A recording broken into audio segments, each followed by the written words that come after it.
केंद्रीय गृह मंत्री अमित शाह ने बांग्लादेश में हिंदू पर हिंसा को लेकर बड़ा बयान दिया है। गुजरात दौरे पर पहुंचे केंद्रीय गृह मंत्री ने अहमदाबाद में कार्यक्रम के दौरान कहा कि बांग्लादेश में विभाजन के वक्त 27% हिंदू थी, आज वे 9% बाकी है। बाकी के हिंदू कहां गए? मैं आज सीए के बारे में थोड़ा डिटेल बताना चाहता हूं। सीए क्यों लाना पड़ा?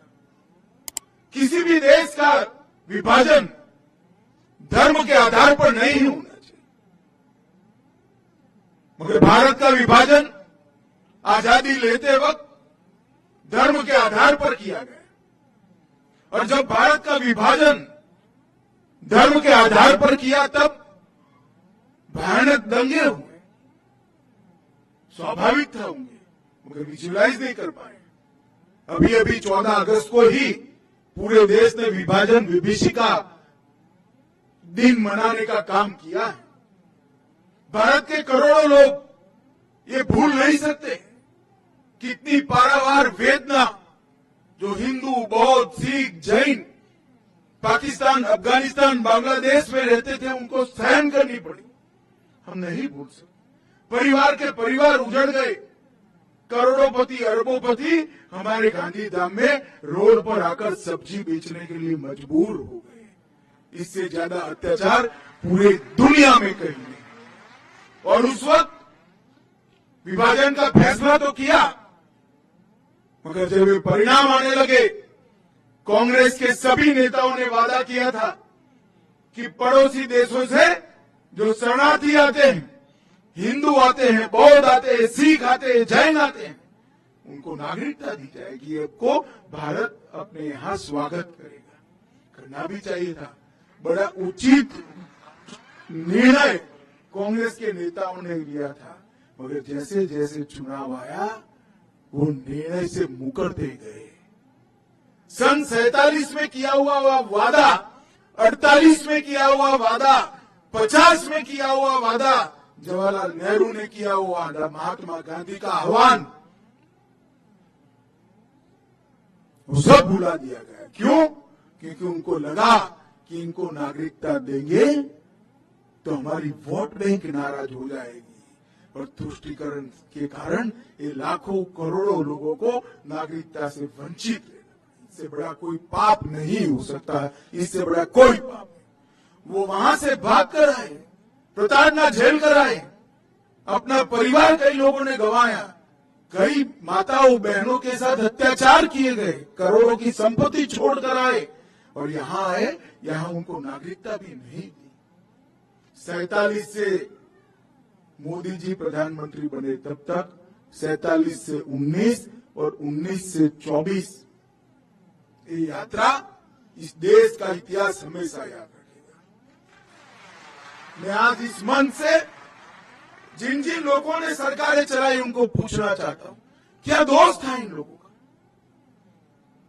जो अपनी बहन बेटियों को बचाने के लिए आए, अपनी संपत्ति को, अपने धर्म को, अपने सम्मान को बचाने के लिए आए? वो क्यों भारत के नागरिक नहीं बन सकते? एक और तो सीमा से आपने घुसपैठ कराई, करोड़ों घुसपैठियों को आने दिया, अवैध रूप से उनको नागरिक बना दिए, और जो कानून को मानते हैं, आपको एप्लीकेशन की, उनको कहते हैं कानून में इसकी जगह नहीं है। कानून लोगों के लिए होता है, कानून के लिए लोग नहीं होते हैं। हमने 2014 में वादा किया था कि अगर भारतीय जनता पार्टी को मैंडेट मिला तो हम सीए लाएंगे, और 2019 में हम सीए लेकर आए। और करोड़ों हिंदू, करोड़ों जैन, बौद्ध, सिख जिनको न्याय नहीं मिला था, उनको न्याय देने की शुरुआत हुई। मैं आज इस मंच से स्पष्टता से कहना चाहता हूं, मैं काफी समय चुप रहा हूं। एक कानून पारित हुआ था 19 में।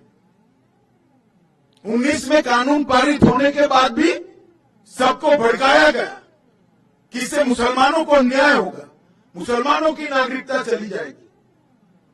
मैं आज फिर से स्पष्ट करना चाहता हूं मेरे मुस्लिम भाइयों बहनों के लिए, ये कानून में किसी की नागरिकता लेने की कोई प्रोविजन नहीं है। ये कानून नागरिकता देने का कानून है। अभी हमने दी, इनके चेहरे देखिए। हमारे ही देश के लोग हमारे ही देश में निराश्रित बनकर रह गए। इससे बड़ा दुर्भाग्य और विडंबना क्या हो सकती है? इतने सालों तक ये तुष्टीकरण की नीति के कारण ये नहीं हो पाया था। नरेंद्र मोदी जी ने 19 में कानून लाने का फैसला दिया और मुझे संसद में वो कानून को पारित करने के लिए रखने का सौभाग्य। 19 में कानून पारित होते हुए भी आज 188 परिवार यहाँ खुशहाल खड़े हैं।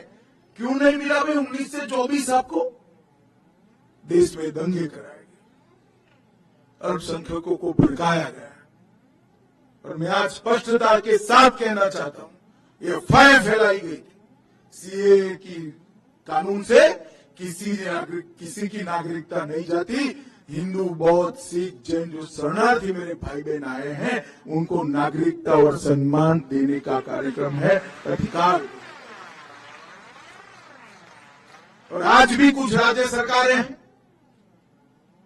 जो लोगों को गुमराह कर रही। मैं आज मंच से देश भर के शरणार्थी भाइयों को कहता हूं कि आप बेझिझक एप्लीकेशन करिए, नागरिकता प्राप्त करिए, आराम से करिए। इससे पास्ट में अगर आपकी नौकरी है तो वो चालू रहेगी, आपका मकान है वो आपके नाम पर ही रहेगा, आपके सारे काम जो है वो रिट्रोस्पेक्टिव इफेक्ट से सुधारने। इसमें कोई क्रिमिनल केस का प्रोविजन नहीं, सबको पार्डन दिया गया है। और पार्डन इसलिए लिया है कि सरकार के कारण ये देरी हुई, आपके कारण नहीं हुई। मैंने अभी बहन को पूछा कब आई आप, तो 95 में आई। 95 से अब तक किसने देरी की? वो तो तुरंत चाहती थी मैं भारत की नागरिक बनूं, मगर किसने नहीं बनने दिया? सरकार ने कहा। इसीलिए सिटीजनशिप अमेंडमेंट एक्ट लाना पड़ा। और आज मुझे बड़ा दिल में बहुत संतोष है कि मेरे ही राज्य में आज 188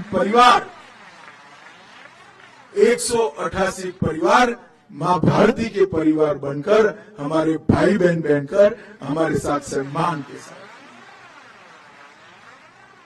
और मैं आज अपील करना चाहता हूं देश भर के शरणार्थी भाइयों बहनों को, कोई भी गुमराह करे, कोई भी पार्टी करे, मैं पार्टियों का नाम नहीं देना चाहता, मगर आप मत मानिएगा। ये कानून आपको न्याय देने के लिए है। आपके साथ जो अत्याचार हुए हैं इसकी क्षमा के साथ परिमार्जन के लिए आपको सम्मान देने का कानून। जो विभाजन की विभीषिका को झेले हैं और बाद में भी जो वहां रहे, आज हमें पूछते थे संसद में मुझे विपक्ष के मित्र, क्यों ये कानून, क्यों ऐसा? मैं आज उनको कहना चाहता हूं, जब विभाजन हुआ तब बांग्लादेश में 27% हिंदू था, 27%। आज 9% है। कहां गया? जबरन धर्म परिवर्तन कराया गया है। 27% हिंदू था।